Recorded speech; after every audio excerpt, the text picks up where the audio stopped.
We've been asking for your garden photos and you have delivered. We have two new ones to show you on the island today. This one comes from Levittown. It's a question: when and how should I wrap my fig tree, and how do you trim them?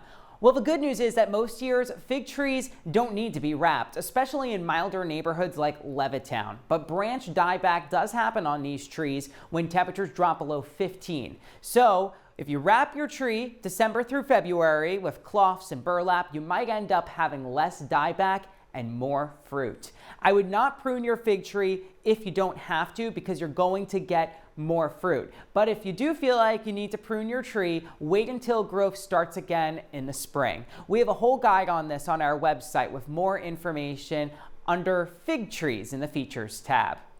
And in Huntington, this question comes in from Patty, who asks, how does she care for this plant now that it's starting to get a little cooler? Now, the good news is that it is inside the house, but even there, you're going to notice that your houseplants are growing slower during the winter time, and that's a good thing. It's actually better to keep these plants a little on the cooler side so that way they're not actively growing and stretching out for light. There's just not enough light this time of the year. We only see 9 hours of it at the best during the winter, and so many cloudy days. So it's okay if you notice your houseplants slowing down and even dropping a few leaves. A couple of tips though to help reduce that: keep your houseplants away from heaters because it really dries out the air, and give them as much light as possible. A nice bright window, especially a south-facing one.